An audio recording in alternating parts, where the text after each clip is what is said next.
Okay, on today's episode of Financially Fierce, we are coming to you live from South by Southwest, and I am delighted once again to be interviewing one of the people that we had on the panel earlier this week.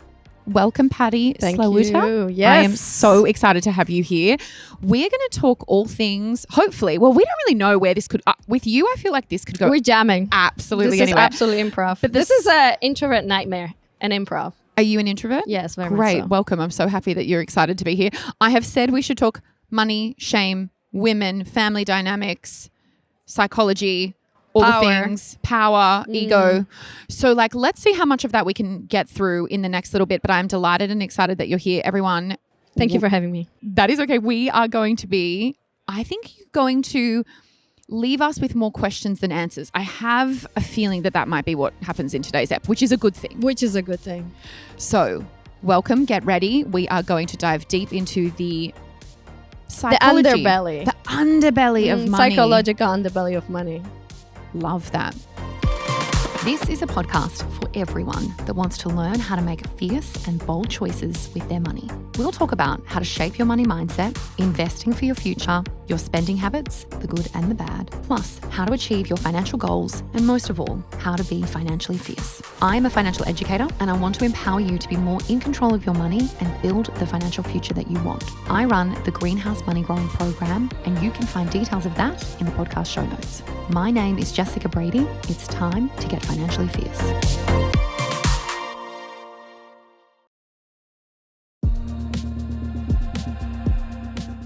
Patti, before we get going, perhaps it's better if you do a good job of your intro, because I'm not sure I will do a good job of your intro. Yeah. Why don't you tell us a little bit more about you, the work that you do, but also a bit more about your background, and if you feel comfortable, maybe some insights on your lessons and learnings from money, with money as a child. Yeah. Well, in a very big shortcut, I was born in Poland, so we can hear from the accent. I left when I was 16 initially. I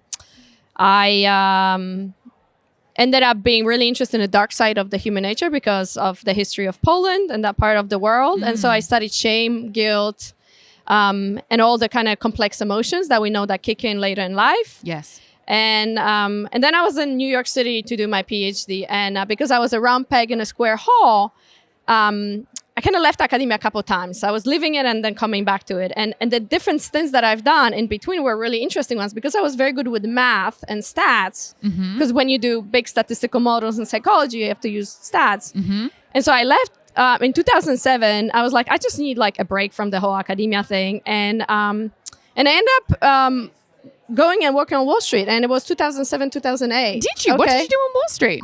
We were doing mortgage-backed securities. Okay, so you have a Miss Psychologist going in mortgage-backed. I had no clue what that meant at that time. And I remember I was taking a train to where I was working in Greenwich, actually, from New York City, from Manhattan. So I was doing the reverse commute, which actually most people do. Because most of the hedge funds are not in New York City, proper New York City. They're all outside for tax reasons. So of course, yeah. And so I remember I was taking the train to Connecticut, and I'm reading about people walking away from their homes, literally just packing their up because they could not afford it. And I look at and I read this, I'm like, oh, that's so awful. And then I think about the work we were doing. I was like, oh, mortgage-backed securities, and I was like, I'm part of this whole thing.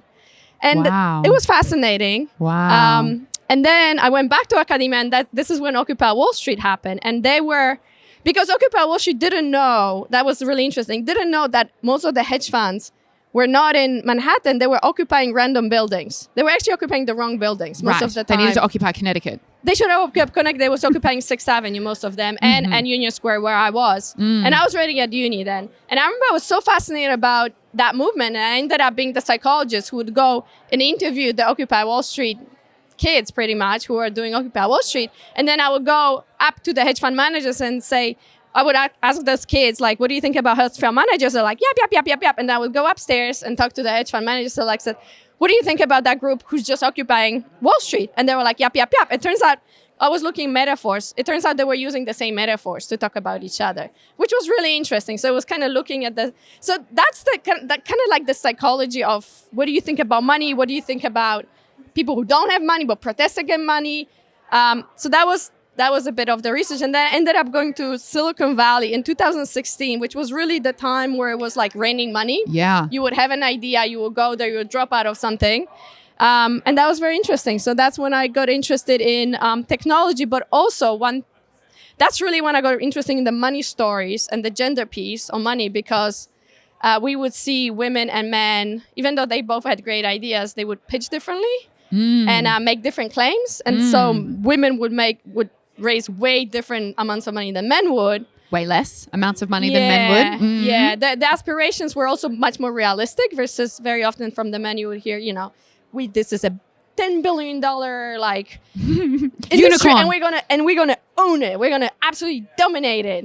So it was interesting. And then I started asking people like how, because I was a shame researcher, I would ask people, so how much, to me that was so obvious. I was like, how much did you raise? And I noticed people who raised, they would, there was a particular body language if people did raise little or didn't raise or whatever. And I said, oh, that's shame. That's so interesting. And so I started looking at this kind of connection between shame and self-worth. And at that point, there's this article that came out in Atlantic saying the shame of middle-class America, which was really the opening the floodgate of middle-class Americans talking about the shame that they actually feel because they don't have enough. They don't have, in that research they were showing, they don't have $400 to kind of cover medical bills. The majority of the middle class of Australia, I think it was of America. 55% of Americans.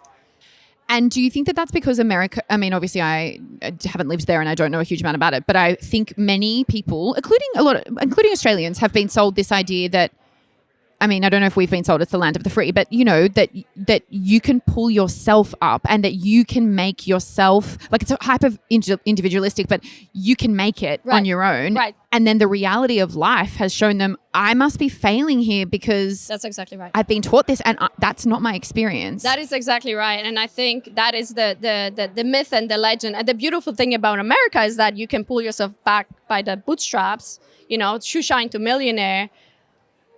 And I'm not sure if that's the reality anymore. And so if you have this narrative that goes on in a nation, in a country, and then you fail at that, even though you work very hard. And so that really interesting fusion between self-worth and net worth started coming out. So if I'm worth little, that means if I'm worth little money, that means I'm worth little as a human being. And that's really where the kind of crux of shame lives. I want to go deeper into that. And I also think this dream that we've been sold for a very long time was a very masculine, dare I say, white dream of like, you can do anything. I'm like, well, if you actually look at history, that is not how we have helped. We haven't helped, let's just kind of call that out. We haven't helped everyone in terms of opportunity. But in terms of what you're saying around self-worth and net worth. Yeah. And so, in my programs, I'm really clear to my members that we need to decouple your bank account and your wealth position from your worth as a human. So I call it a net wealth position rather than a net worth position, because I think the inference there is very clear. Your worth as a human is somehow correlated to money. But can you help us dive deeper when it comes to, and maybe if you've got any insights on women in particular, shame and money and worth? It is such a big topic. It is a big topic. I think it's a big topic for anybody, honestly. It shows itself in different ways. Yeah. I think for women, very often it is, we see that boys are educated around money, like across the board, more than girls are. Yes. Even very often in a household, usually it's the man that takes care of the investments and things like that. And so as girls or as women, we're kind of like, okay, well, that's not really for us. So there's a lot of shame of kind of not understanding things. Not to mention that language is very often convoluted and complex. Yes. And it makes us feel like, I don't really know what this is about. Yes. And yeah, the shame is really interesting because shame also makes us, because it's a self-worth. So it means I'm worth little as a person, which means there's a lot of secrecy. So shame, the hallmark of shame is secrecy, secrecy and shame, secrecy, silence, and secrets.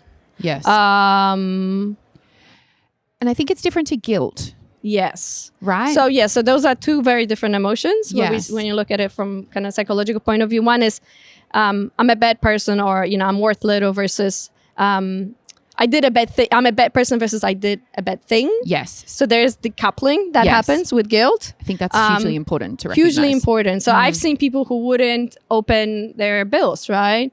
Because of they're like, if I don't open it, it doesn't exist. If only. Yeah. So and it grows bigger. There's a compound interest. You know, Warren Buffett said the most underestimated law of finance is compound interest, but it goes both directions. So if something is secret, right? So it starts very small. Oh, I don't understand, or I don't want to look at this.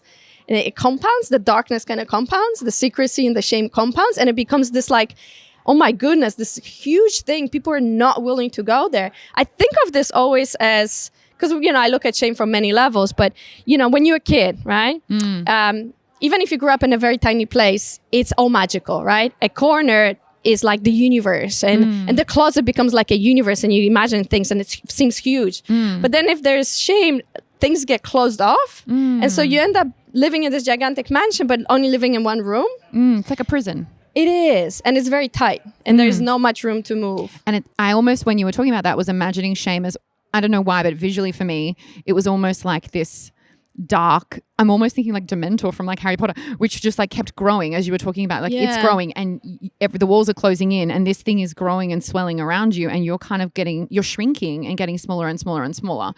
So for people who have felt a lot of shame around money, around interacting with money, around acknowledging that they've got financial literacy gaps, or that they've outsourced a lot of the responsibility of finances in their home, what do you say to them? Like, how do we get rid of it? It's a great question. We can. We know the shackles of shame. They kind of start breaking when we hear Me Too, right? So when you share a story, which is really interesting. So we live in the world of narratives, right? One narrative we buy into is like, you made it in life, so you're worth a lot.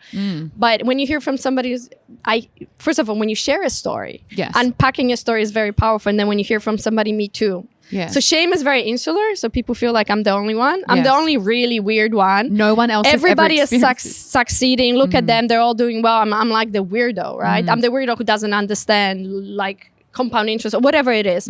So I think that's why groups are so important, and sharing stories and group coaching, group therapy, you name it. I like to hear this because this is what I do. I know that's what you do, yes. But that is really group learning. We also see, you know, when we look at, we actually now see in the research that actually women do money differently than men. So when it comes to investing, when it comes to philanthropy, there is a collaborative giving that a lot of women do. And so it's kind of sit together, figure it out together. It's very much more tribal. It's gonna, you know, it is. And then it's like, oh, let's give together. Let's learn together. Learning not happens by who we learn from and what we learn, but it's also with whom. And we also know that insights, right? The kind of aha moments happen really collectively. And so it happens something in your mind, but it's like, it really gets amplified when you do it with another human being.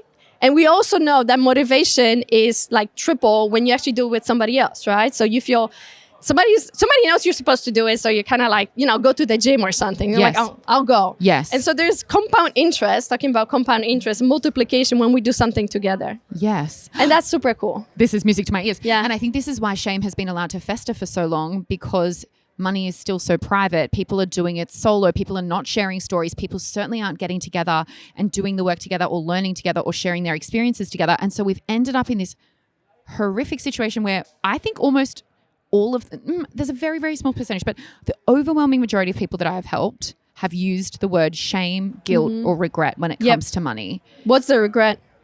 Often it's about what they didn't do. Yep. Okay.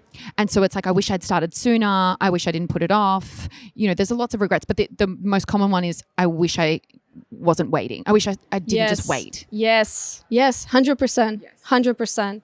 We did a big piece of research. It was my actually very first trip to Australia.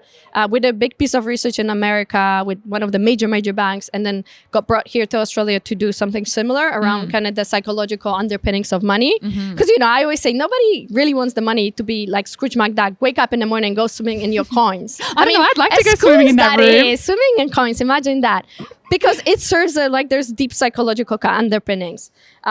And number one, so we did a couple thousand Australians, national kind of representative sample, and crunched the numbers. And what came out, number one discovery that we have found was money is top of mind, yet seldom talked about. That was the thing number one here in Australia. So you guys think about it. Yeah, we think about it every damn all day. the time, but you don't talk about it at all. And Scott Galloway, I said that on the panel, you know, he had a book. I don't remember what the book is. He just came out and he says, you know, to become a better programmer, the programmers talk about programming. To become better musicians, the musicians talk about music, right? Because you exchange, like, how would that go and how would that go?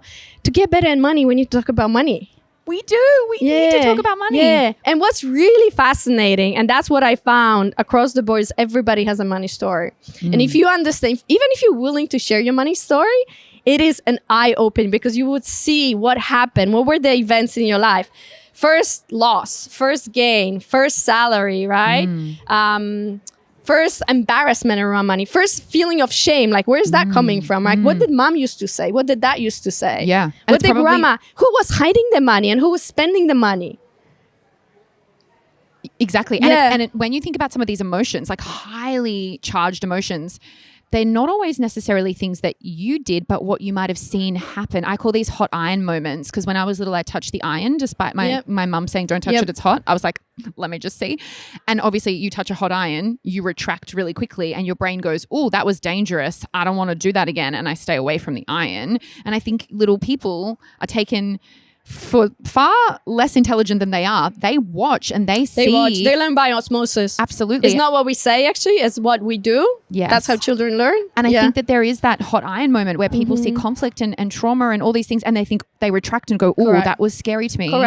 Correct. So number one cause of conflict in couples is finances. Yes. And so, children see fights over this, right? I've seen fights in my childhood. Yeah. I've seen what mom did, what dad did. And I was like, oh, you associate with somebody. And then there's the four kind of predators that we saw, money is safety and security, which is very basic, which is very strong in Australia. Then you have freedom, freedom to or freedom from, which is very strong in America, is the kind of go get it culture. Don't tell me what to do, I'll go do it again. Then you have power and achievements, like, look how hard I worked for this. Like, this is a status thing. Yes. And then really interesting, which we actually see quite few Asian countries, love and affinity. So buying, you know what I mean? It's like, I get to treat you. Yes. And in many cultures, you would actually have exchange of money. Not even of gifts, but of money. Yes. I had a friend who said, she had a baby infant, and then the uncle or whatever, the grandfather would come, and it was like, the baby was like, 6 months old, so we wanted to eat everything, giving like $100 bill to the baby. Oh my gosh. You're like, don't eat that. Well, the baby just, what did it put straight, whatever dirty money into the mouth, because that's what children, but that was expression of love. Yeah, wow. Right? And so so those four, if you actually even know what triggers, retail therapy at night, right? Make yourself feel better, treat yourself to something, right? It's self-love. Yes. So it's love for somebody, it's also self-love. Yes. And so if you understand those triggers, I think it starts kind of unpacking what actually drives those behaviors and what are the strong psychological forces there.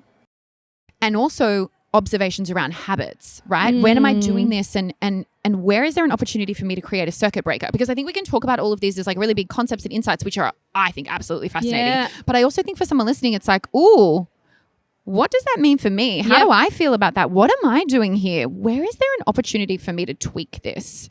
Fascinating. When we come back from the break, I want to talk to you about investing, women, family dynamics, and intergenerational wealth transfer stuff. Sure. You ready? Yep. Let's do it. If you're after personal financial advice, don't get it from a podcast. If you would like help based on your own personal situation, head over to moneypodcast.com.au, click Get Help, and we'd be happy to introduce you to one of our trusted professionals. Our panel of vetted financial advisors and mortgage brokers work with people all over Australia so they can connect with you wherever you are. That's moneypodcast.com.au and click Get Help.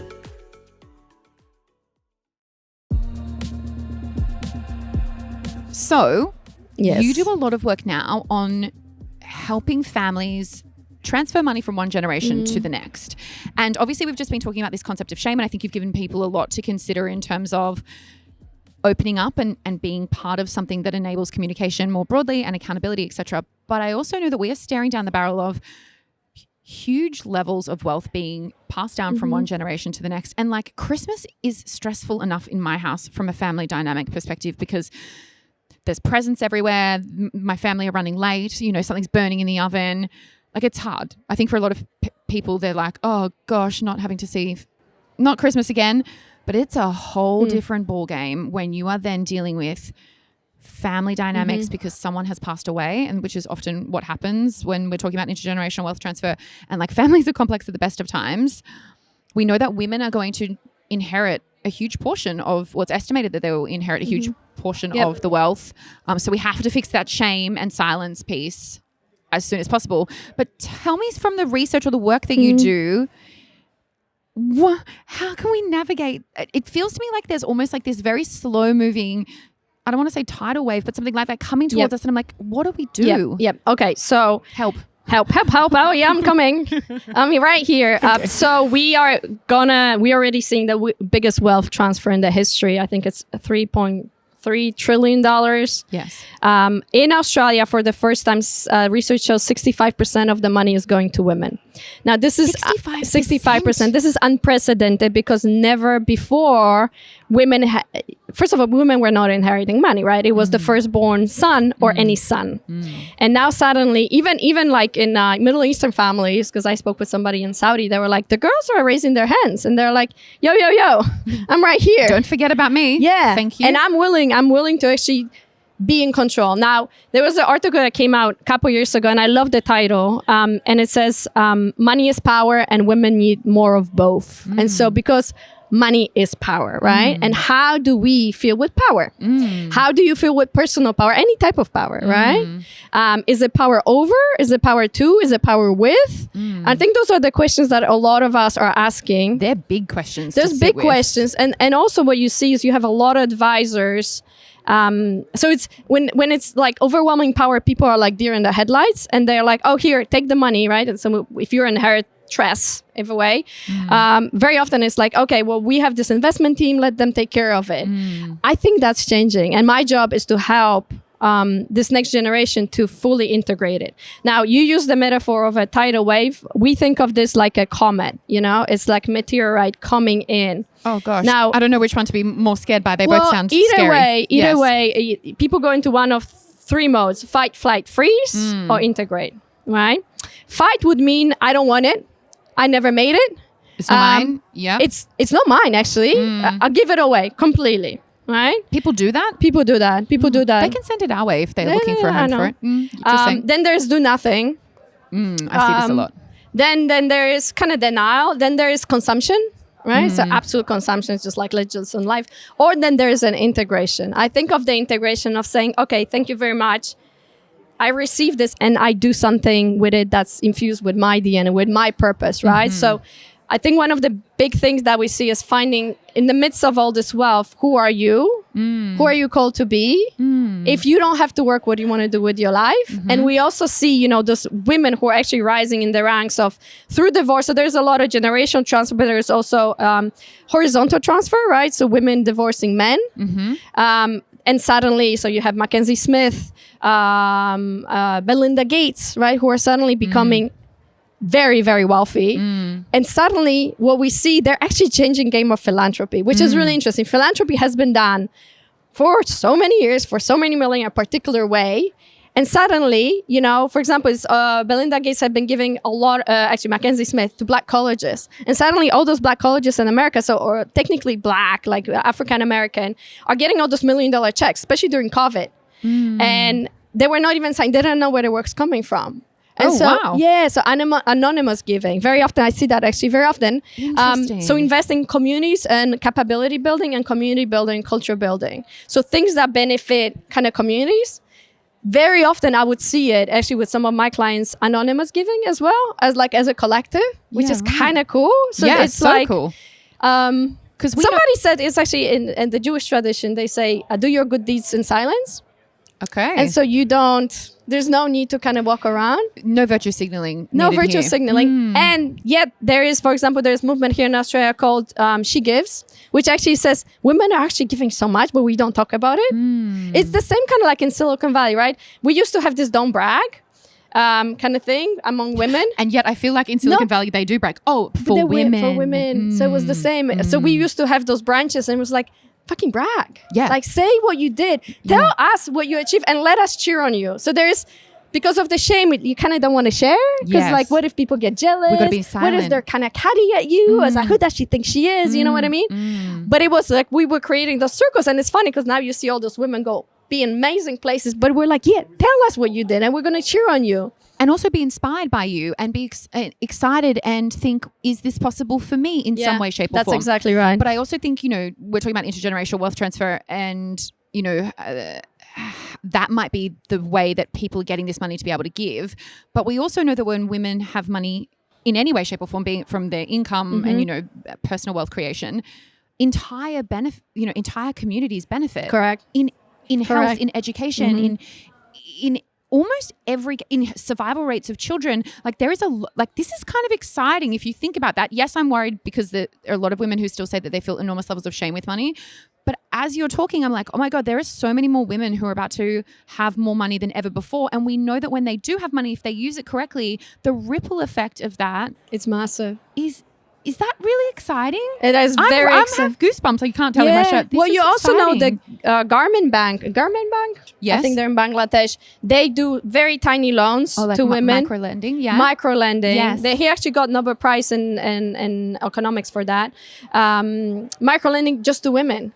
And it turns out women pay back. Yes. They do amazing things. They support the entire community. It's very, very cool. And this is not to like trumpet on the kind of women wagon, but it's really interesting. And so we're seeing this gigantic shift and I think it's fantastic. Yes. We, so every year our business turns a year older, we do a new micro loan for a female founder or a female business owner in another country. And then we give away 1% of our business revenue to educate children in Uganda because I think education changes the world, which I think would agree with.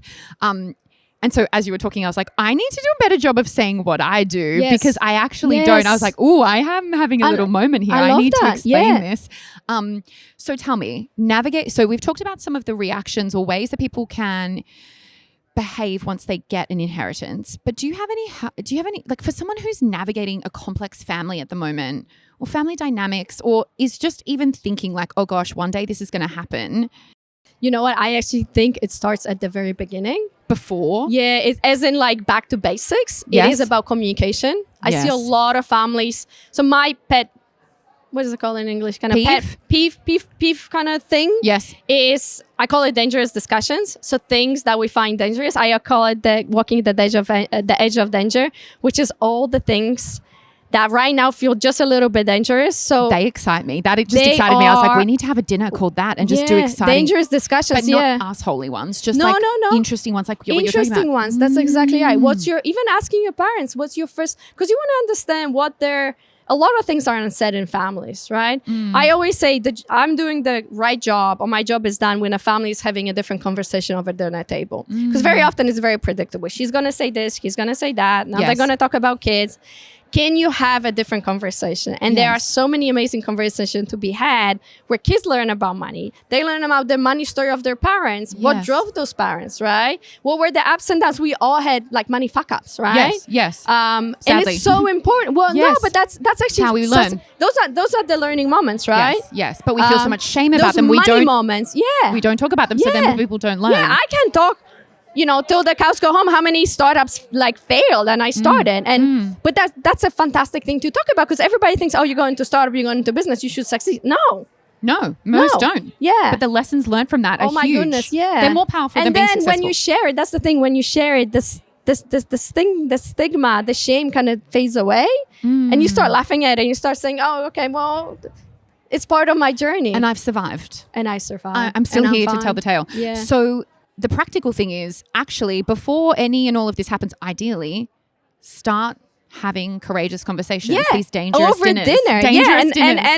And email us or let's just create. I'm happy to send like a couple questions that I think are really great conversation starters because in my field, in order to have better life, you need to ask better questions. The quality of the life depends on the quality of the questions. And so if you ask better questions, you're going to get better answers. You're going to have better relationships. It's a compound. It's a kind of flow down. Absolutely. Effect. We will get those because I think that's so interesting. And I think I saw some research a while ago that said people would rather be electrically shocked than be with their own thoughts for like 15 minutes, which is so crazy. It's true. I think it also is incumbent upon us to say, you know what, I actually need to be having these conversations internally with myself, but with my partner, with my family members. I can't keep pushing it down the road. And I always say, so my job is to turn a family, well, first of all, family of blood into family of affinity. Just because you belong to say that again. Family of blood into family of affinity, right? Wow. Just because we're related to somebody doesn't mean we want to spend time with them. So you talk about the dreadful Christmases. Yeah, sorry, Mum. Right? Or Thanksgiving in America.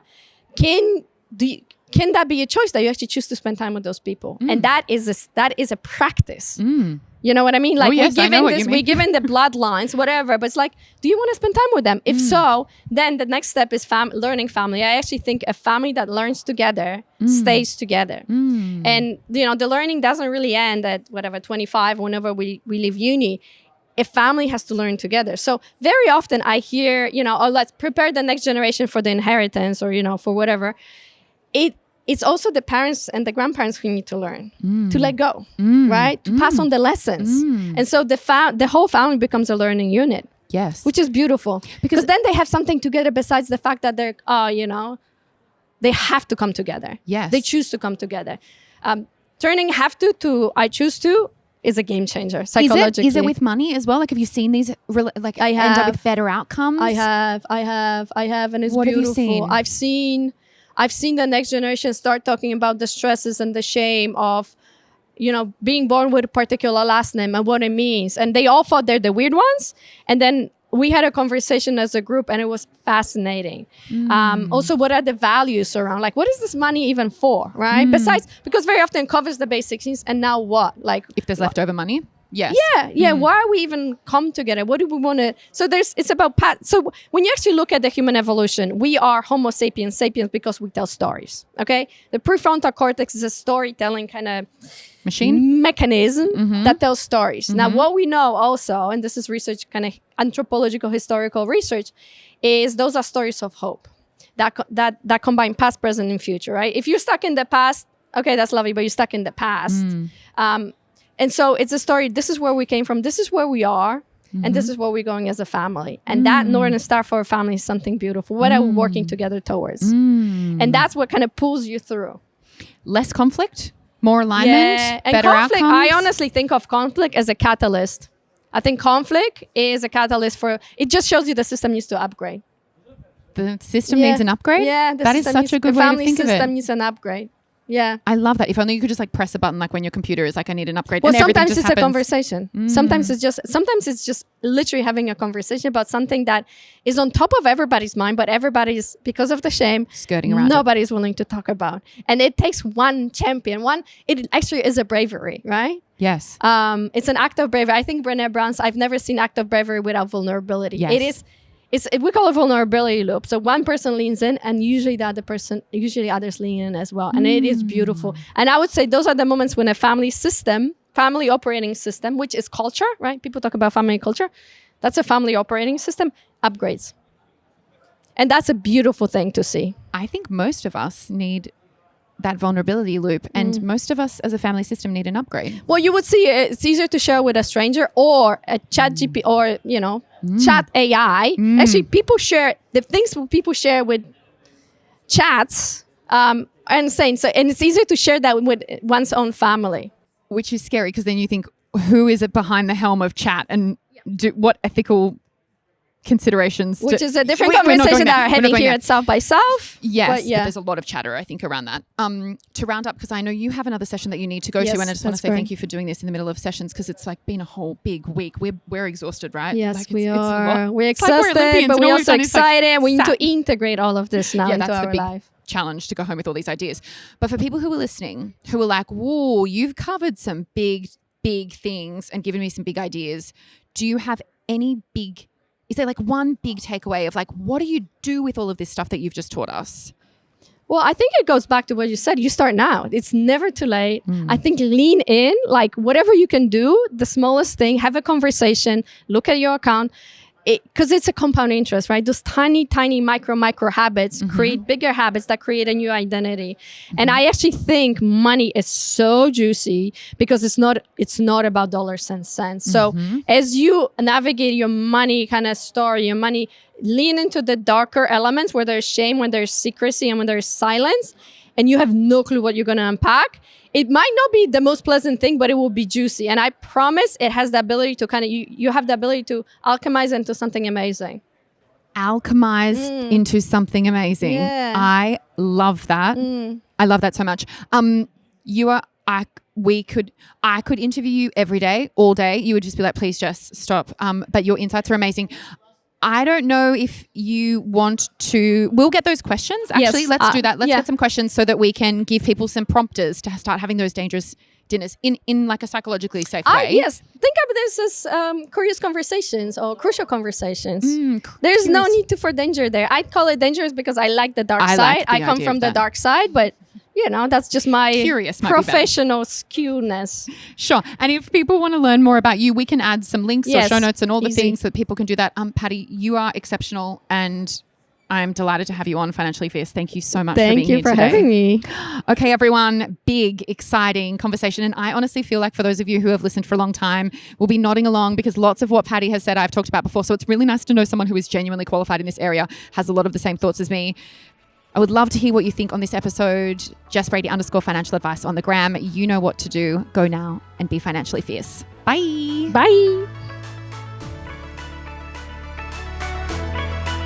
We acknowledge the traditional owners of country throughout Australia. We pay our respects to elders past and present.